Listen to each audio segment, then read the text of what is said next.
अस्सलाम वालेकुम। दिलचस्प कहानियों के लिए चैनल को सब्सक्राइब कीजिए और घंटी के निशान को दबा दीजिए ताकि नेक्स्ट वीडियो का नोटिफिकेशन आपको बआसानी मिलता रहे। पेश खिदमत है कहानी मस्कन का छठा हिस्सा। अल्लाह के वास्ते मेरे बारे में कोई खौफजदा करने वाली बात मत कीजिएगा, नाज़नीन ने अली निसार की बात काट कर कहा। अली निसार ना चाहते हुए भी जाने क्यों खामोश हो गए।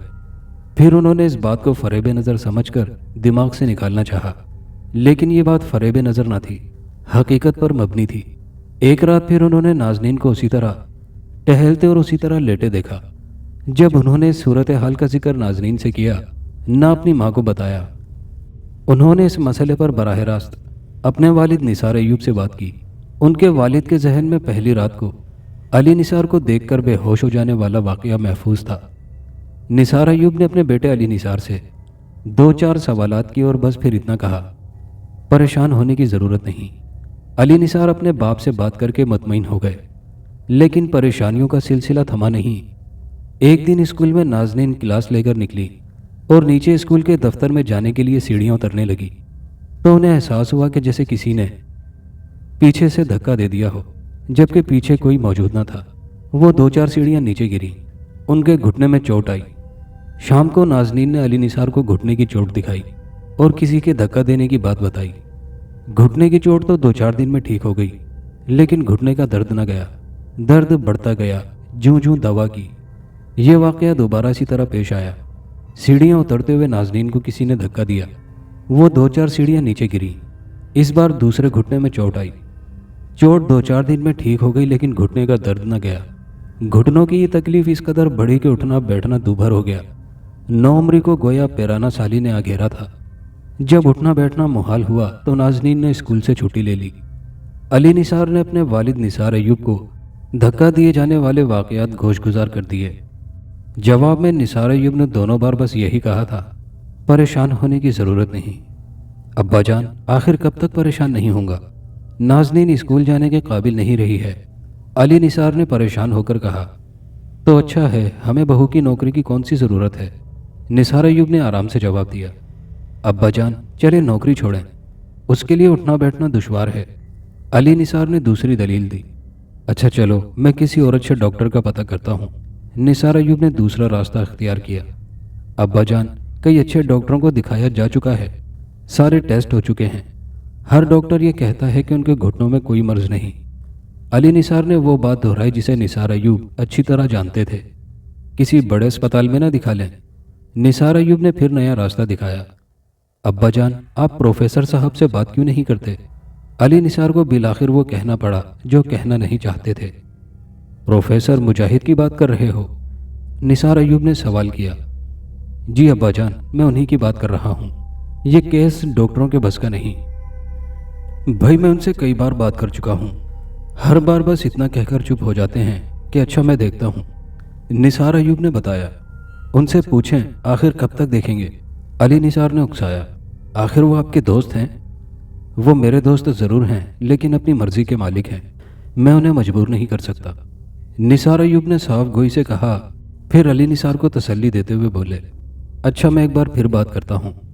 लेकिन फिर बात करने की नौबत न आई। इतवार के दिन सुबह ही सुबह प्रोफेसर मुजाहिद घर तशरीफ़ ले आए। अली निसार ने गेट खोला। सामने प्रोफेसर मुजाहिद को पाया तो उन्हें देखकर अली निसार का दिल बाग बाग हो गया। बड़े अदब से सलाम किया। अरे भाई, घर पर तुम्हारे अब्बा हैं? प्रोफेसर मुजाहिद ने सलाम का जवाब देकर पूछा। जी जी हैं, आप अंदर आ जाइए, मैं उन्हें ड्राइंग रूम में भेजता हूँ, अली निसार ने कहा। प्रोफेसर मुजाहिद ने बैठते हुए कहा, बेटा एक गिलास पानी मिल जाएगा? जी क्यों नहीं, अली निसार ने जवाब दिया। कुछ देर बाद वो दोनों बाप बेटे एक साथ ड्राइंग रूम में दाखिल हुए। अली निसार ने पानी से भरा गिलास, जो शीशे की खूबसूरत प्लेट में रखा और झालरदार सरपोश से ढका था, मेज़ पर रख दिया। प्रोफेसर मुजाहिद ने एक नज़र गिलास पर डाली, फिर निसार अय्यूब से मुखातिब होकर बोले, आपकी बहू कहाँ हैं? ज़रा उन्हें बुलाइए। बहू का यहाँ आना दुश्वार होगा, आप अंदर चलकर देख लीजिए। निसार अय्यूब ने उनका मकसद समझते हुए जवाब दिया। भाई, आप लोगों ने ख्वामखा उन्हें बीमार बना रखा है। ये कहकर उन्होंने गिलास उठाया और सरपोश हटाकर एक फूंक मारी और बोले, जाइए बेटा, अपनी बेगम को पानी पिलाइए और फिर देखिए तमाशा। वो दौड़ी हुई चली आएंगी। अली निसार ने गिलास उनके हाथ से लिया और तेजी से अंदर की तरफ कदम बढ़ाए। नाज़नीन बेड पर बैठी हुई थी। उन्होंने गिलास का सरपोश उठाकर कहा, ये पानी पी लें। नाज़नीन ने अजीब अंदाज से गिलास की तरफ देखा और मशकूक लबो लहजे में बोली, कैसा पानी है ये पड़ा हुआ पानी है, प्रोफेसर मुजाहिद ने दिया है। वो ड्राइंग रूम में बैठे हैं, तुम्हें बुला रहे हैं। अली निसार ने गिलास उनके हाथ में दे दिया। अच्छा। नाज़नीन ने गिलास हाथ में लेते हुए पानी की तरफ देखा। उनकी आंखों में भरा शक यकीन में बदला और चंद लम्हों बाद उन्होंने गिलास लबों से लगा लिया। अली निसार नाज़नीन को बगौर देख रहे थे। पानी पीकर उनके चेहरे पर जो एक कर्ब सी कैफियत मुसलसल दर्द रहने की वजह से मुंजमद हो गई थी, वो पिघलती हुई महसूस हुई। और फिर अली निसार ने हैरत अंगेज मंजर देखा। नाज़नीन किसी सहारे के बगैर बेड से उतरी, सीधी खड़ी हो गई। उन्होंने दुपट्टा सर पर रखा था। हल्का सा घूंघट निकाला और अली निसार की तरफ देखकर बोली, आइए चलें। फिर वैसा ही हुआ जैसा प्रोफेसर मुजाहिद ने कहा था।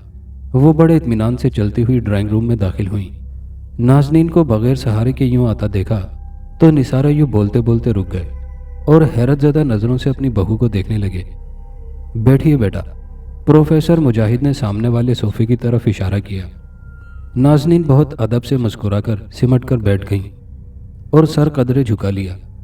प्रोफेसर मुजाहिद ने चंद लम्हों के लिए अपनी आंखें बंद की, फिर यकलख्त आंखें खोल दी। नाज़नीन के चेहरे की तरफ देखा। नाज़नीन का आधा चेहरा दुपट्टे से ढका हुआ था। फिर उन्होंने हाथों की तरफ तवज्जो की और कहा, बेटा ज़रा अपना बायां हाथ आगे कीजिए। नाज़नीन ने अपना बायां हाथ जो चूड़ियों से भरा हुआ था आगे कर दिया। प्रोफेसर मुजाहिद ने हाथ के नाखूनों को बगौर देखा। फिर उनकी नज़र अंगूठे के नाखून पर जम गई। वो कुछ देर नाखून देखते रहे, पढ़ते रहे, फिर बोले, आपको क्या तकलीफ है? इससे कबल के नाज़नीन कोई जवाब देती, निसारा यूँ बोल पड़े, हमारी बहू के घुटनों में शदीद तकलीफ है। ये निसार साहब, मैंने आपसे तो सवाल नहीं किया। प्रोफेसर मुजाहिद ने उनकी बात काट कर कहा, यह सवाल मैंने आपकी बहू से किया है, उन्हें बोलने दीजिए। समंदर बहुत अच्छा लगता है आपको? प्रोफेसर मुजाहिद ने पूछा। जी, नाज़नीन ने मुख्तसर जवाब दिया। समंदर पर गए हुए कितना अरसा हो गया? काफ़ी दिन हो गए, मेरा ख्याल है 8-10 महीने हो गए होंगे।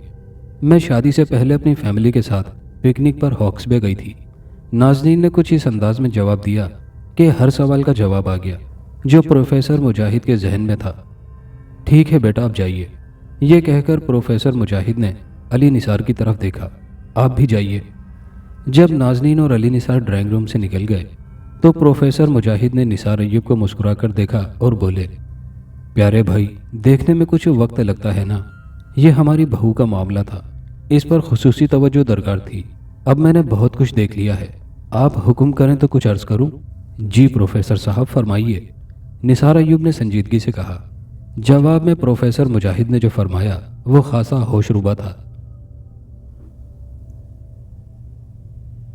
दोनों पुलिस वालों को अपने घर के दरवाजे पर देखकर माई पंखी मुस्कुराई।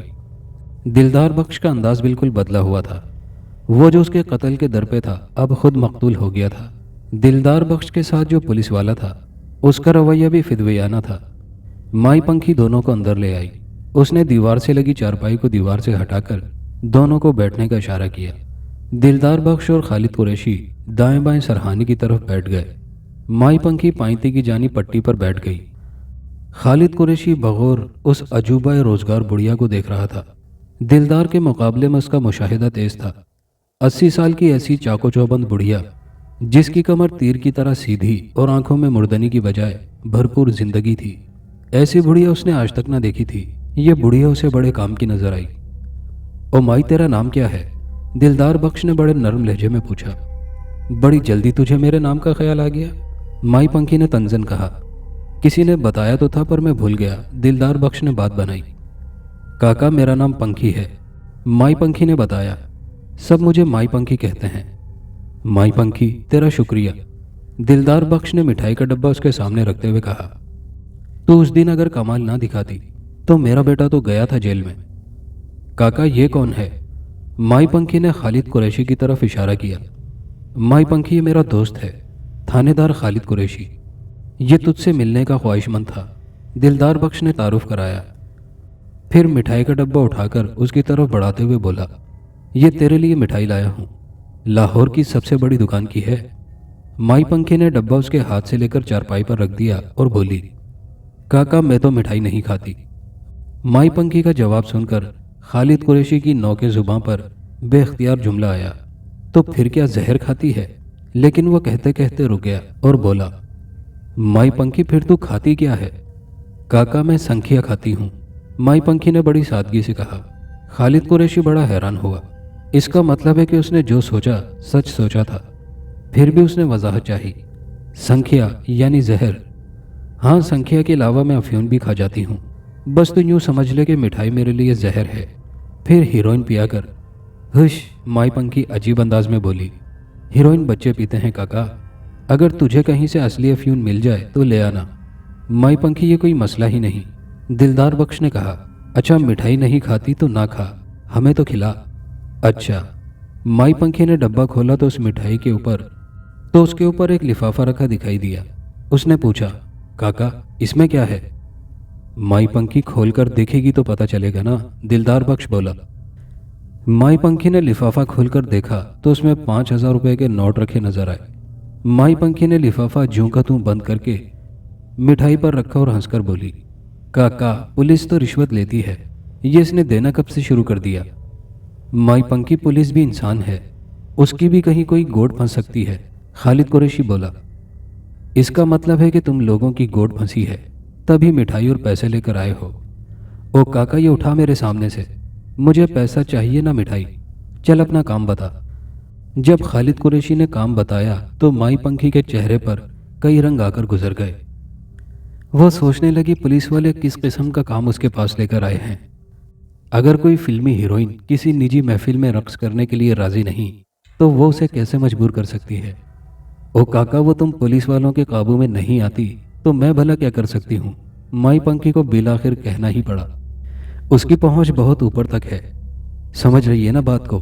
हम अगर कोई हथकंडा इस्तेमाल करें तो लेने के देने पड़ सकते हैं। खालिद कुरैशी ने अंदर का हाल खोला। तो फिर उसकी जान छोड़ दो, नाचने वालियां बहुत। माई पंखी ने अपनी जान छुड़ाने की कोशिश की। माई पंखी, नई नाचने वालियों का हमने इंतजाम कर लिया है। यह सरकारी अफसरों की खास महफिल है। सबसे ऊंचे अफसर की फरमाइश है कि सुमेरा को हर कीमत पर शामिल किया जाए। खालिद कुरैशी ने अपनी बेबसी जाहिर करते हुए कहा, माई पंखी तू कुछ ऐसा काम दिखा दे कि वो जाने पर मजबूर हो जाए, उसे अच्छे पैसे दो, चली जाएगी। माई पंखी अपने पैरों पर पानी नहीं पड़ने देना चाहती थी। मैंने खुद उसे मुंह मांगे पैसों की पेशकश की है, वो पैसों की बात ही नहीं करती। वो कहती है कि मुझे 1 करोड़ रुपए दोगे तब भी नहीं जाऊंगी। मैं निजी महफिलों में परफॉर्म नहीं करती। माई पंखी बड़ी नखरेल है वो, खालिद कुरैशी ने बताया। अब तू क्या चाहता है कि मैं उसके नखरे तोड़ दूं? उसने अपनी चमकीली आंखों से खालिद कुरैशी को देखा। हाँ माई पंखी, ये हुई ना बात, कुछ ऐसा कर दे कि वो इनकार ना कर सके। अच्छा चल तू भी क्या याद करेगा? माई पंखी अपनी जौन में आ गई। ला एक कागज़ दे मुझे, सादा, कुछ लिखा ना हो उस पर। खालिद कुरैशी ने अपनी जेबें खंगाली। जेबों में कागज़ तो थे लेकिन सादा ना था। तब दिलदार बख्श ने अपनी कमीज़ की जेब से एक छोटी सी डायरी निकाली और बोला, माई इतने बड़े कागज़ से काम चल जाएगा? माई पंखी ने खुली हुई डायरी पर एक नज़र डाली और कहा, हाँ काका। दिलदार बख्श ने डायरी का सादा वर्क फाड़कर माई पंखी की जानिब बढ़ाया। माई पंखी कागज़ हाथ में थामकर चारपाई से उठी और बगैर कुछ कहे अंदर कमरे में चली गई। कुछ देर के बाद जब वो वापस आई तो कागज़ की 4 तह करके उस पर काला धागा लपेटा हुआ था। उसने धागे में लिपटा हुआ कागज़ खालिद कुरैशी की तरफ बढ़ाया और तंबीही अंदाज में बोली, ले काका, ये प्रेम पत्र उसको दे देना। क्या नाम है उसका? सुमेरा। खालिद कुरैशी जल्दी से बोला। हाँ सुमेरा, माई पंखी को याद आया। बेशक वो मुझे नहीं जानती लेकिन उससे कहना कि माई पंखी ने भेजा है, इसे खोलकर अच्छी तरह देख ले। और हाँ, मेरी एक बात तो गौर से सुन ले, अगर तूने इसे खोलकर देखने की कोशिश की तो फिर तुझे नाकाबिले तलाफी नुकसान पहुंच सकता है। मेरे पास लौट कर मत आना। ये तो उसी वक्त पता चलेगा जब तू ये प्रेम पत्र उसे देगा। माई पंखी ने इकरार न किया। ठीक है माई, अब हम चलते हैं, तेरा बहुत शुक्रिया। खालिद कुरैशी उठा तो उसके साथ दिलदार बख्श भी खड़ा हो गया। उन्होंने मिठाई का डब्बा न उठाया। जब वो जाने लगे तो माई पंखी ने पीछे से आवाज़ लगाकर कहा, काका ये मुसीबत उठाओ यहाँ से, मेरी तरफ से अपने बच्चों को खिला देना और ये पैसे पी पिलाकर ख़त्म कर देना। अच्छा माई पंखी, जैसी तेरी मर्जी, हम तुझे नाराज़ नहीं करना चाहते। خالد قریشی خوشامدانہ لہجے میں بولا، میں بہت جلد تیرے لیے اعلیٰ قسم کی افیون لے کر آؤں گا۔ ہاں کاکا یہ ٹھیک ہے۔ مائی پنکھی کی آنکھوں کی چمک بڑھ گئی۔ جب وہ دونوں گاڑی میں بیٹھے تو دلدار بخش بولا، او یار یہ مائی نے کیا تعویذ سا پکڑا دیا، تیرا کیا خیال ہے کہ سمیرا اسے کھول کر دیکھ لے گی؟ یہ بات خود میری سمجھ میں نہیں آ رہی، کہیں میں مذاق نہ بن جاؤں۔ خالد قریشی بے یقینی سے بولا، اس پریم پتر کو کھول کر نہ دیکھ لیں۔ دلدار بخش کے اندر کا تجسس جاگا۔ اوے نہیں، وہ سخت وارننگ دے چکی ہے، کہیں ہم مصیبت میں نہ پھنس جائے۔ خالد قریشی نے سمجھداری کا ثبوت دیا۔ چل پھر، مائی کا پریم پتر سمیرا تک پہنچا۔ دلدار بخش بولا، دیکھتے ہیں کیا ہوتا ہے۔ جب وہ دونوں سمیرا کی کوٹھی پر پہنچے جو لاہور کے ایک پوش علاقے میں واقع تھی، تو وہاں حیرت انگیز طور پر کچھ ایسا ہوا کہ دونوں پولیس افسران انگشتے بدندہ رہ گئے۔ وہ گاڑی سے اتر کر گیٹ پر آئے تو وہاں موجود گارڈ نے خالد قریشی کو سلام کیا اور بیل کا بٹن دبا کر اندر سے گھر کے ملازم کو بلایا۔ یہ اچھی بات تھی کہ سمیرا گھر پر موجود تھی، وہ کچھ دیر کے بعد شوٹنگ پر جانے والی تھی۔ ذاتی ملازم نے دونوں پولیس والوں کو چھوٹے ڈرائنگ روم میں بٹھایا اور کہا، میں میڈم کو بلاتا ہوں، جبکہ اس نے سمیرا کی اجازت سے ہی ڈرائنگ روم کھولا تھا۔ 15 منٹ کے انتظار کے بعد سمیرا انتہائی سنجیدہ انداز میں ڈرائنگ روم میں داخل ہوئی۔ اسے خالد قریشی کی آمد کی غرض کا اندازہ ہو گیا تھا، اس لیے اس نے پہلے ہی سے ایک لا تعلقی کا انداز اختیار کر لیا تھا۔ خالد قریشی اور دلدار بخش اسے دیکھتے ہی کھڑے ہو گئے۔ سمیرا نے دلدار بخش پر ایک اچٹتی نظر ڈالی، اس کے بارے میں کوئی سوال نہیں کیا، بے نیاز لہجے میں بس اتنا کہا، بیٹھیں۔ یہ میرے دوست دلدار بخش، میرے ہم منصب، آپ کے بڑے پرستار ہیں، میرے ساتھ آپ کو دیکھنے چلے آئے۔ خالد قریشی نے بساط کھولی۔ اچھا، سمیرا نے ایک نظر دلدار بخش کو دیکھا اور بس، میں آپ کے لیے خاص چیز لایا تھا۔ خالد قریشی جلدی سے بٹوا نکال کر مائی پنکھی کا دیا ہوا پریم پتر نکالنے لگا، ساتھ وہ بولتا بھی جا رہا تھا، ایک بزرگ خاتون ہے، نام ان کا مائی پنکھی ہے، بڑی اللہ والی ہیں، انہوں نے خاص چیز آپ کو بھجوائی ہے، پتہ نہیں کیا ہے، آپ خود کھول کر دیکھ لیں۔ اس نے نوٹوں کے درمیان سے دھاگے میں لپٹا کاغذ اس کی طرف بڑھاتے ہوئے کہا، یہ لیں۔ ایک پہنچی ہوئی بزرگ کا نام سن کر سمیرا نے بڑی دلچسپی سے اس کاغذ کو الٹ پلٹ کر دیکھا۔ آپ اسے ہمارے سامنے کھول کر نہ دیکھنا چاہیں تو اندر چلی جائیں، خالد قریشی نے مشورہ دیا۔ نہیں، میں اسے آپ کے سامنے ہی کھول کر دیکھوں گی، اس میں کہیں دھماکہ خیز مواد تو نہیں بھرا؟ سمیرا نے مسکرا کر کہا، ہمیں اسے کھول کر دیکھنے کی اجازت نہیں، ورنہ میں آپ کو کھول کر دیتا، خالد قریشی بولا۔ ارے نہیں، میں ایسے ہی کہہ رہی تھی، سمیرا نے ہنس کر کہا، میں یہیں بیٹھ کر کھولتی ہوں، ویسے عجیب تعویذ ہے جسے گلے میں ڈالنے کی بجائے کھول کر دیکھنے کو کہا گیا ہے۔ سمیرا نے بہت تیزی سے کاغذ پر لپٹا ہوا کالا دھاگا کھول کر صوفے کے ہتھے پر رکھا اور ذرا سنبھل کر بیٹھی۔ پرشوق نگاہوں سے چھوٹا سا لائنوں والا کاغذ کھولا۔ دونوں پولیس والے بغور اس کا چہرہ دیکھ رہے تھے۔ کاغذ کھولتے ہی سمیرا کے چہرے کی رنگت اڑ گئی۔ خالد قریشی اور دلدار بخش اندازہ نہ کر پائے کہ آخر سمیرا کو اس چھوٹے سے کاغذ میں کیا نظر آیا جسے مائی پنکھی نے پریم پتر قرار دیا تھا۔ کاغذ پر جانے ایسا کیا تھا کہ سمیرا ایک دم پریشان ہو گئی تھی۔ اس نے الجھے ہوئے لہجے میں پوچھا، یہ مائی پنکھی کون ہے؟ ہم آپ کو ملوا دیں گے، پہلے ذرا اسلام آباد سے ہو آئیں، خالد قریشی نے ترک کا پتہ پھینکا۔ اچھا، ہاں کب ہے آپ کا پروگرام؟ سمیرا ایک دم راہ راست پر آ گئی۔ 2 دن بعد، ہفتے کی رات کو، اتوار کی شام تک واپسی ہو جائے گی۔ میڈم، آپ چل رہی ہیں نا؟ خالد قریشی نے پوچھا۔ سمیرا نے ایک نظر کاغذ پر ڈالی۔ اب وہاں کچھ نہ تھا، محض سادہ کاغذ تھا۔ اس نے کاغذ کو مٹھی میں بھینچ کر اس پر تھوڑا سا دھاگا لپیٹ کر میز پر ڈال دیا اور بہت ٹھہرے لہجے میں بولی، ہاں میں چل رہی ہوں۔ بہت شکریہ میڈم آپ کا، آپ ہفتے کی شام کو تیار رہنا، میں گاڑی لے کر آ جاؤں گا، اب اجازت۔ خالد قریشی فوراً کھڑا ہو گیا۔ اس سے پہلے کہ وہ فیصلہ بدلے، اس کی نظروں سے اوجھل ہو جانا اچھا تھا۔ ٹھیک ہے۔ سمیرا بھی کھڑی ہو گئی۔ تجسس کے مارے دلدار بخش نے میز پر پڑی ہوئی اپنی ٹوپی اس انداز سے اٹھائی کہ وہ دھاگے میں لپٹا موڑا توڑا کاغذ ٹوپی کے اندر آ گیا۔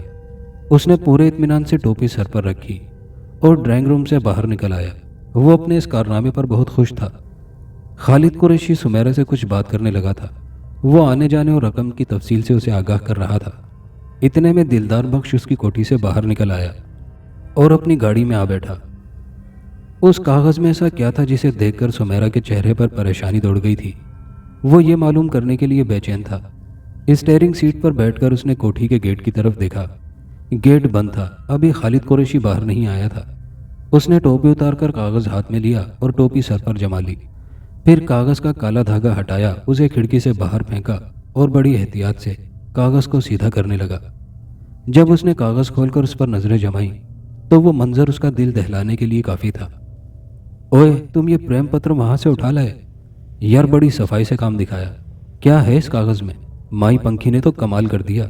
उसने 100 नखरे वाली के नखरे भी तोड़ दिए। अचानक खालिद कुरैशी को एहसास हुआ कि दिलदार बख्श उसकी बात नहीं सुन रहा है। वो गुमसुम बैठा था, उसके चेहरे पर हवाइयां उड़ रही थीं। उसे ये मालूम ही नहीं था कि खालिद कुरैशी कब गाड़ी के पास आकर खड़ा हुआ और गुफ्तगू शुरू कर दी। ओ यार, तुझे क्या हुआ? खालिद कुरैशी ने उसका कंधा हिलाया और गाड़ी में उसके बराबर आ बैठा। ला, दिखा कागज। दिलदार बख्श ने कागज किसी रोबोट की तरह उसकी तरफ बढ़ा दिया। देते वक्त उसने ये जरूर देख लिया था कि वो कागज एकदम कोरा था। खालिद कुरैशी ने कागज अपने दोनों हाथों में पकड़कर बड़े एहतमाम से उस पर नजर डाली। वो मंजर दोबारा नमूदार हुआ और खालिद कुरैशी का भी दिल दहला गया। अब उसे पता चला कि दिलदार बख्श क्यों सकते के आलम में बैठा था। कागज पर जो मंजर नमूदार हुआ था वो उन दोनों से मुताल्लिक था। उस मंजर से सुमेरा का दूर का भी वास्ता न था, तो फिर वो इस्लामाबाद जाने पर किस तरह राजी हो गई थी। खालिद कुरैशी को अच्छी तरह याद था कि कागज खोलते ही सुमेरा का चेहरा फाक हो गया था। आखिर उसने कागज पर क्या देखा था? जरूर उसने कोई ऐसी चीज देखी थी जिसके दबाव में आकर वो रक्स और सुरूद की महफिल में जाने के लिए तैयार हो गई थी। उसे इस बात से दिलचस्पी नहीं थी कि वो क्या देखकर इस्लामाबाद जाने पर मजबूर हो गई थी। उसे इस बात की खुशी थी कि माई पंखी ने नामुमकिन को मुमकिन कर दिखाया था। और अब खालिद कुरैशी को पक्की उम्मीद थी कि उसके इस कारनामे पर तरक्की तो मिलेगी, शायद कोई प्लॉट भी हाथ आ जाए। खालिद कुरैशी मुकर्ररा वक्त पर इस्लामाबाद के नवाह में एक शानदार फार्म हाउस पर सुमेरा को लेकर पहुंच गया, जहां ये इंतहाई खुफिया महफिल सजाई गई थी। रक्स की इस महफिल में एक घटिया वजीर आला, चंद आला बदकमाश सरकारी अफसरान और पुलिस के मुंतखब अफसरान मौजूद थे। फार्म हाउस के सब्जाजार पर एक लंबा स्टेज बनाया गया था। यह स्टेज 4 फुट ऊंचा था। इस स्टेज के शुरू में सीढ़ियां थी ताकि रक्कासा उन सीढ़ियों के जरिए स्टेज पर पहुंच सके। उस स्टेज के चारों तरफ आरामदेह सोफे रखे थे। उन सोफों के सामने शीशे की नफीस मेजें थीं जिन पर नाव नोश का सामान सजाया गया था और स्टेज तेज रोशनियों में नहाया हुआ था। ये खास लोगों की महफिल थी। ब्यूरोक्रेट्स और पुलिस अफसरान की 2 कैटेगरियां बनाई गई थीं। आला कैटेगरी के लोगों के लिए रात 12 बजे के बाद प्रोग्राम रखा गया था, जबकि अदना कैटेगरी वालों को डिनर के बाद चले जाना था। 12 बजे के बाद सिर्फ 4 अदाकाराओं को अपने फन का मुजाहिरा करना था। उनमें सुमेरा के साथ 2 इंडिया की आइटम गर्ल्स भी मौजूद थी। खालिद कुरैशी और दिलदार बख्श सादा लिबास में थे। उन लोगों ने मकामी रकासाओं का रक्स देखा, खाया पिया और किराए की गाड़ी में बैठकर आज़िम लाहौर हो गए। सुमेरा के बारे में मुंतजमीन ने कहा था कि वो इसकी फिक्र ना करें, इसे बाहिफाजत लाहौर पहुंचा दिया जाएगा। खालिद कुरैशी को कतन इसकी फिक्र न थी। उसने एक टेढ़ी खीर को मंजिल तक पहुंचा दिया था। अब उसे बाहिफाजत पहुंचाया जाए या लंगड़ा लूला करके उसकी भला से। ये टेढ़ी खीर यूं ही सीधी नहीं हो गई थी। फिल्मों में आने से पहले सुमेरा नर्सिंग के पेशे से वाबस्ता थी। उसके चचा ने जायदाद पर कब्जा जमा लिया था। तंगदस्ती की वजह से उसे नर्स बनना पड़ा। एक ट्रैफिक हादसे में टांग तुड़वाकर जब उसका चचा अस्पताल में दाखिल हुआ तो सुमेरा ने बेहोशी की हालत में एक ऐसा इंजेक्शन लगा दिया जिसकी वजह से उसकी मौत यकीनी थी। कागज पर जो मंजर दिखाया गया वो ये था कि सुमेरा चचा को इंजेक्शन लगा रही है और खौफजदा नज़रों से दरवाजे की तरफ देख रही है कि कोई अंदर ना आ जाए। वो अपने चचा की कातिल थी और ये बात उसके सिवा किसी को मालूम न थी, लेकिन अब किसी और को भी मालूम हो गई थी। तो जान बचाने का आसान रास्ता यही था कि निजी महफिल में शिरकत करके बड़ी मुसीबत से खुद को महफूज कर लिया जाए। सुमेरा ने होश के नाखून लेकर खुद को महफूज कर लिया था, लेकिन उन दोनों ने इतनी चढ़ा ली थी कि अकल उनके टखनों में आ गई थी और बेहोश होते जा रहे थे। वो इस्लामाबाद हाईवे पर जेट की रफ्तार से लाहौर की तरफ चले जा रहे थे। खालिद कुरैशी उस वक्त ड्राइविंग कर रहा था। दिलदार बख्श उसके बराबर बैठा रकासाओं के खदोखाल पर बेलगाम तबसरा कर रहा था। दोनों ही बेकाबू थे। दिलदार को अपनी जबान पर काबू न था और खालिद कुरैशी को स्टीयरिंग पर। उस वक्त वो दोनों भूले हुए थे कि उन दोनों ने कागज पर जो एक जैसा मंजर देखा था अगर वो लाइव हो गया तो क्या होगा? खालिद कुरैशी और दिलदार बख्श ने बारी बारी जो मंजर देखा वो एक खतरनाक एक्सीडेंट की नवीद था। अब उस मंजर के जिंदा होने का वक्त आ चुका था। खालिद कुरैशी ने तेज रफ्तार गाड़ी पर काबू पाने की बहुत कोशिश की, लेकिन वो दूसरी गाड़ी से टकराकर कलाबाजी खाती चली गई।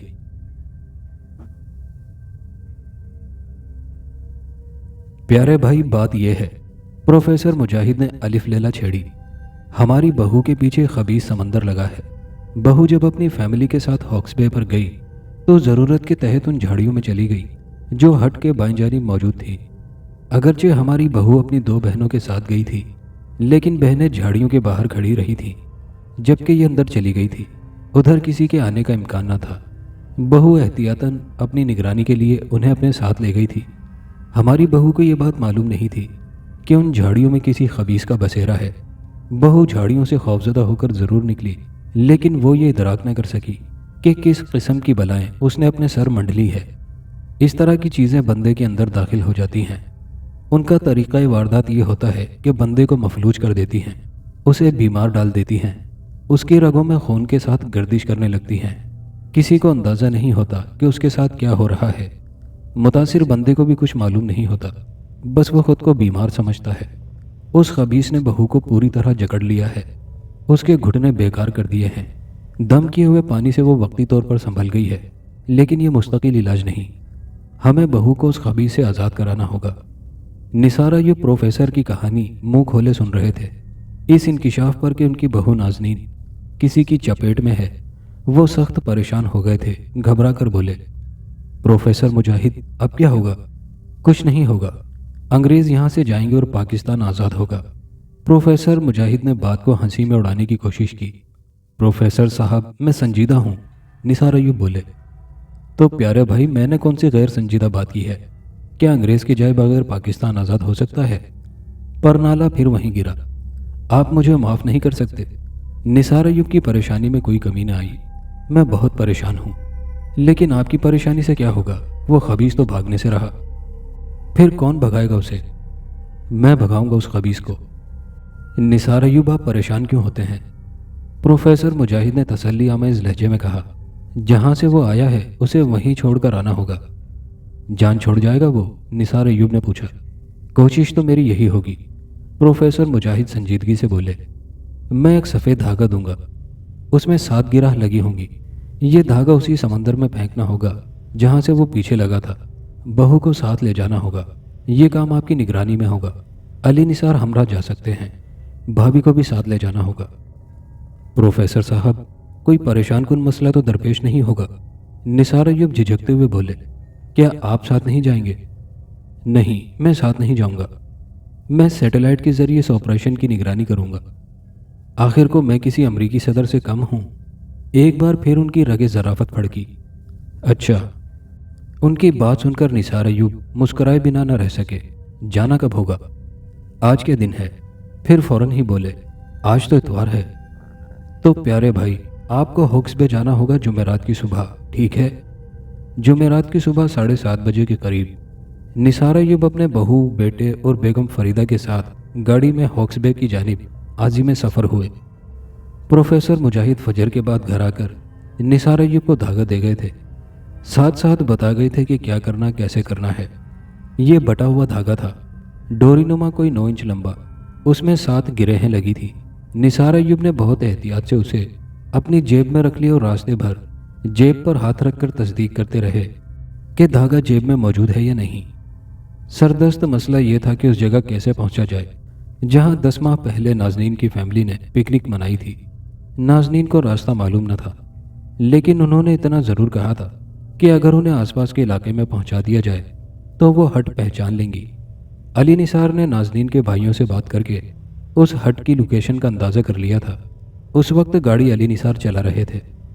प्रोफेसर मुजाहिद की हिदायत थी कि यह धागा उसी हट के सामने समंदर बुर्द किया जाए जहां ये पिकनिक मनाई गई थी।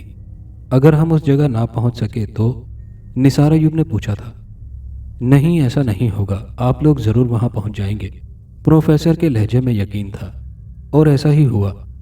किसी खास दिक्कत के बगैर वो लोग मतलूबा हट तक पहुंच गए। निसार अय्यूब ने अपने बेटे अली निसार को गाड़ी में दोनों खवातीन के साथ छोड़ा और खुद समंदर की तरफ चले।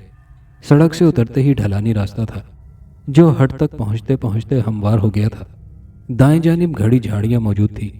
गाड़ी में मौजूद किसी को यह मालूम न था कि निसार अयूब यहाँ क्यों आए हैं। अलबत्ता अली निसार को थोड़ा बहुत अंदाज़ा था कि अब्बा प्रोफेसर मुजाहिद की दी हुई कोई चीज़ समंदर बुर्द करने आए हैं। प्रोफेसर ने जो कुछ बताया था वो बस निसार अयूब तक महदूद था। निसार अयूब बज़ाहिर पूरे एतमाद से समंदर की जानिब बढ़ रहे थे, लेकिन कभी चंद लम्हों के लिए खौफ की एक लहर आकर गुजर जाती। हट के दाएं जानिब से रास्ता घूमकर समंदर पर निकलता था। उस वक्त तो सुबह के 9 बजे थे। सूरज पूरी आबोताब के साथ रोशन था। समंदर पर भी रश ज़्यादा नहीं था। एक दो खानदान समंदर की लहरों से लुत्फानंदोज हो रहे थे। निसार अयूब ने अपने जूते उतारकर रेत पर रखे और पैंट के पांचे ऊपर चढ़ाकर समंदर की जानिब बढ़े। जब वो घुटनों तक पानी में चले गए तो उन्होंने खड़े होकर एक नज़र अपने अतराफ में डाली। कोई मुतवज्जो न था। उन्होंने जेब से धागा निकालकर उसे तह किया और जितने ज़ोर से उसे समंदर की तरफ उछाल सकते थे उछाला और फौरन वापसी के लिए कदम उठा दिए। प्रोफेसर मुजाहिद की ख़ास हिदायत थी कि जब धागा समंदर में फेंक दो तो पीछे पलटकर मत देखना। निसार अयूब ने मनोवन की हिदायत पर अमल किया था। नाज़नीन और फरीदा गाड़ी में बैठी थी। अली निसार गाड़ी से उतरकर सड़क पर टहल रहे थे। वो बेचैनी से निसार अयूब का इंतज़ार कर रहे थे। जैसे ही वो उन्हें आते नजर आए वो उनकी तरफ लपके और करीब पहुंचकर बोले, अब्बा जान, हो गया काम? हाँ बेटा, निसार अयूब ने बेटे के कंधे पर हाथ रखते हुए कहा। कोई परेशानी तो नहीं हुई? अली निसार ने पूछा। नहीं बेटा, निसार अयूब बोले। अली, इधर का हाल सुनाओ। यहाँ तो कोई गड़बड़ नहीं हुई? नाज़नीन ने परेशान तो नहीं किया? अब्बा जान, जैसे ही आप समंदर की तरफ गए तो नाज़नीन ने गाड़ी से निकलने की कोशिश की थी। अम्मी ने बड़ी मुश्किल से नाज़नीन को समझा बुझाकर रोका। अली ने बताया। क्यों निकलना चाह रही थी वो? निसार अयूब ने पूछा। वो झाड़ियों में जाना चाह रही थी, अली निसार ने बताया। फिर? निसार अयूब बोले। अम्मी ने कहा कि जब तक अली के अब्बा जान नहीं आ जाते तुम बाहर नहीं निकल सकती। वो बाहर निकलने को सख्ती से मना कर गए हैं, अली निसार ने कहा। वो दोनों बातें करते गाड़ी तक आ गए थे। अली निसार ने पूछा, चलें अब्बा? हाँ, निसार अयूब ने कहा और गाड़ी का दरवाज़ा खोलकर बैठ गए। अली निसार घूमकर ड्राइविंग सीट पर आ गए। अब्बा जान, नाज़नीन ने पीछे से मुखातिब किया।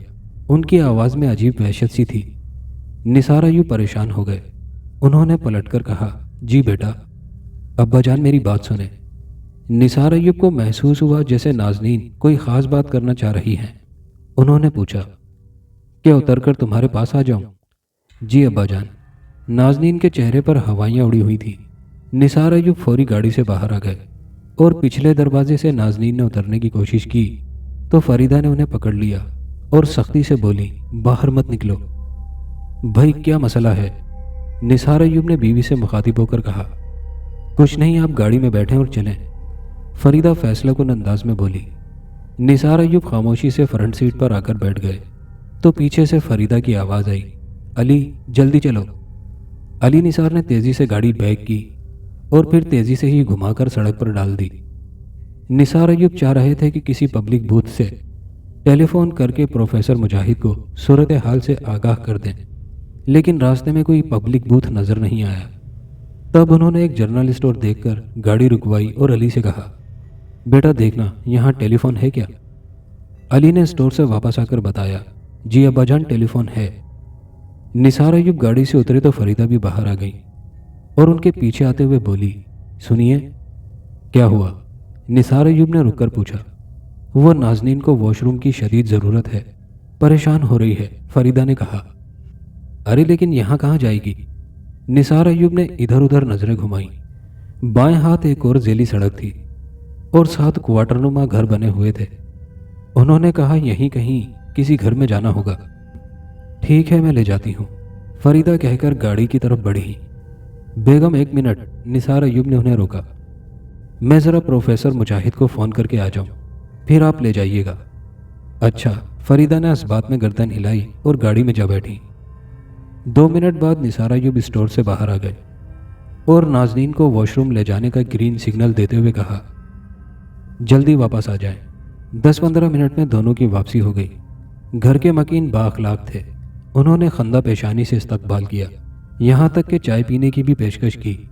نازنین جو وحشت زدہ اور الجھی ہوئی سی دکھائی دے رہی تھی، اب وہ پرسکون ہو چکی تھی۔ واپسی پر جانے کیوں اس قدر ٹریفک جام ہو گیا کہ 1.5-2 گھنٹے کا سفر 3-4 گھنٹے میں کٹا۔ جب گھر پہنچے تو تھکن سے سب کا برا حال تھا۔ رات کو پروفیسر مجاہد نثار ایوب کے گھر آ گئے۔ انہوں نے تفصیل سے سارا حال سنا اور پھر مخصوص انداز میں بولے، پیارے بھائی، آپ کا دورہ کامیاب رہا۔ وہ جہاں سے آیا تھا اسے وہیں واپس بھیج دیا ہے۔ اس نے آخری کوشش کے طور پر بہو کو گاڑی سے نکال کر جھاڑیوں میں لے جانے کی کوشش کی تھی، جسے بھابھی نے ناکام بنا دیا۔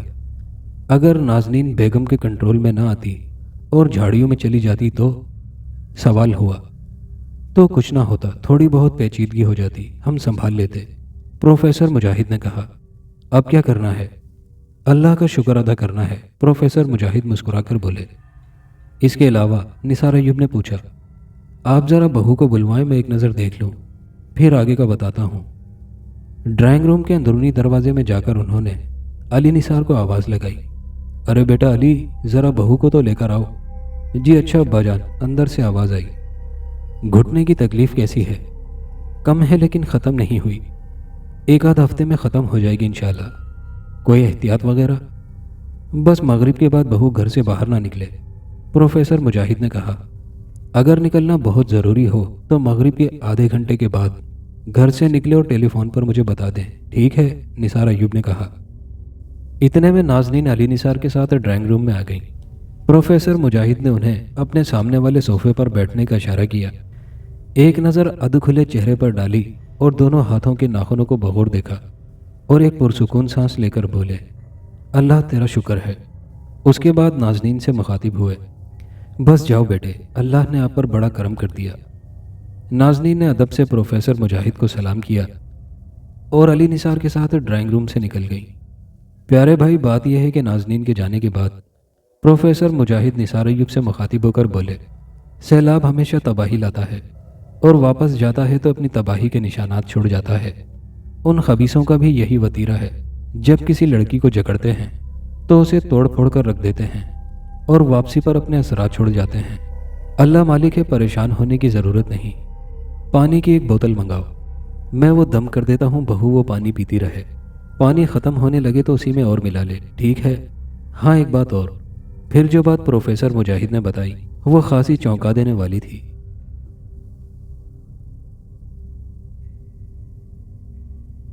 ادھر دلدار بخش اور خالد قریشی کی گاڑی نے کلا بازی کھائی اور ادھر مائی پنکھی کوئلے سے لکیر کھینچتی کھینچتی رک گئی۔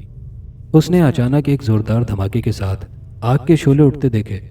نہیں مانے نا، اب بھگتو، زندہ جلو آگ میں، مائی پنکھی غصے سے بولی۔ انارا چارپائی پر بیٹھی مائی پنکھی کو بغور دیکھ رہی تھی۔ اس نے انارا کو آج کی رات دوسرا گھر دکھانے کی بات کی تھی۔ مائی پنکھی 6 گھر بنا چکی تھی، 7واں بنانے جا رہی تھی کہ ایک دم غصے میں آ گئی۔ اماں کیا ہوا، کیوں غصہ کر رہی ہے؟ انارا نے پوچھا۔ انجو، 2 پولیسیے ہیں، منع کیا تھا کہ کاغذ مت دیکھنا، لیکن نہیں مانے، اب بند گاڑی میں پڑے جھلس رہے ہیں، میں کیا کروں؟ مائی پنکھی بولی۔ اچھا چل دفع کر انہیں، آجا ہم اپنا کھیل شروع کرتے ہیں۔ اس نے پھر 7واں گھر مکمل کیا اور پھسکڑ مار کر بیٹھ گئی اور انارا سے بولی، چل انجو، چل آجا، دوسرے گھر میں بیٹھ جا۔ انارا اسی انداز میں جس انداز میں مائی پنکھی بیٹھی تھی دوسرے گھر میں براجمان ہو گئی۔ مائی پنکھی نے گلے سے بھاری تعویذ اتار کر اسے بائیں ہاتھ پر رکھ کر مٹھی سختی سے بند کر لی اور انارا سے بولی، دیکھ انجو، دیکھ۔ یکدم انارا کے سامنے ایک منظر کھلا۔ ایک 13-14 سالہ لڑکی اسکول یونیفارم میں کندھے پر بیگ لٹکائے گلی میں جاتی نظر آئی۔ یہ ایک چوڑی گلی تھی، آمنے سامنے گھروں کے دروازے تھے، چھوٹے چھوٹے گھر، نچلے متوسط طبقے کی بستی۔ یہ 13-14 برس کی لڑکی 9ویں کلاس کی طالبہ تھی۔ اٹھان اچھی تھی، لہٰذا اپنی عمر سے وہ 2 برس بڑی نظر آتی تھی۔ گوری چٹی دلکش آنکھیں، مسحور کن سراپا۔ گلی محلے کے ہر لڑکی کی اس پر نظر تھی، لیکن وہ اپنی نظریں ہمیشہ نیچے رکھتی۔ اسے معلوم ہی نہ ہوتا کہ کون لڑکا کہاں کھڑا ہے اور کون اس کے پیچھے چل رہا ہے۔ گلی کے آخر میں ایک چھوٹا سا چوک تھا، وہاں 2-4 دکانیں تھیں، انہی میں ایک پنواڑی بھی تھا۔ باپ کے اچانک انتقال کے بعد اس کے 16-17 سالہ لڑکے نے دکان سنبھال لی تھی۔ اس کی دکان پر محلے کے نوجوان اوباش لڑکے کھڑے رہتے تھے جو ہر آنے جانے والی لڑکی کو دیکھ کر اس پر کوئی جملہ کسنا یا کوئی گانا گا کر اپنی ناآسودہ خواہشوں کا اظہار کرنا فرض اولین سمجھتے تھے۔ 9ویں کلاس کی یہ طالبہ افشاں ان کے خاص نشانے پر تھی، لیکن اس کی شرافت کے سامنے ان کی کوئی پیش نہیں چل رہی تھی۔ افشاں اپنی پڑوسی لڑکی طاہرہ کے ساتھ اسکول جایا کرتی تھی۔ طاہرہ کو نظریں نیچے رکھنے کی عادت تھی۔ وہ اسکول جاتے ہوئے ارد گرد کھڑے لڑکوں کے بارے میں اپنی رننگ کمنٹری جاری رکھتی تھی۔ افشاں اس کو کتنا ہی ٹوکتی لیکن اس کی صحت پر کوئی اثر نہ پڑتا۔ اس کمنٹری کا نتیجہ یہ نکلا کہ افشاں کے کان آنکھ بن گئے۔ وہ کافی عرصے سے کسی اسد نامی لڑکے کے بارے میں سن رہی تھی جو ان کے تعاقب میں رہتا تھا، لیکن اس نے کبھی کوئی اوچھی حرکت نہیں کی تھی۔ وہ بس خاموشی سے ان کے پیچھے چلتا ہوا اسکول سے واپس لوٹ جاتا تھا۔ طاہرہ اکثر اسے اکساتی نظریں اٹھا کر اس کی طرف دیکھنے کی فرمائش کرتی، یہ باور کرانے کی کوشش کرتی کہ وہ افشاں کے لیے آتا ہے۔ افشاں ان باتوں کو ایک کان سے سن کر دوسرے کان سے نکال دیتی۔ طاہرہ نے جب دیکھا کہ افشاں کے دل کا موم پگھلتا ہی نہیں تو اس نے ایک نیا گل کھلایا۔ ایک دن بے چین طاہرہ نے اپنے پاس سے گزرتے اسد سے بڑے رسان سے کہا، یوں آخر کب تک پیچھا کیے جاؤ گے؟ کچھ منہ سے تو بولو۔ طاہرہ کی اس حرکت پر افشاں نے اس کی زور سے چٹکی لی۔ وہ بلبلا اٹھی، مجھے کیوں نوچتی ہے؟ اس گونگے سے کیوں نہیں پوچھتی؟ پھر یکدم خیال آیا، کیا پتہ کہیں یہ سچ مچ گونگا نہ ہو۔ اسد مسکراتا ہوا آگے بڑھا۔ وہ کچھ بولا نہیں۔ اس کے آگے جانے کے بعد افشاں نے طاہرہ کی اچھی خاصی خبر لی۔ اسے شدید غصہ آیا اور اس غصے میں اس نے طاہرہ سے دوستی توڑ لی۔ آج وہ اکیلی اسکول گئی اور واپس آ گئی تھی۔ اسے سب سے زیادہ پریشانی پان کی دکان پر کھڑے لڑکوں کے قریب سے گزرتے ہوئے ہوتی تھی۔ طاہرہ ساتھ ہوتی تو وہ ہمت کر کے وہاں سے گزر جاتی تھی۔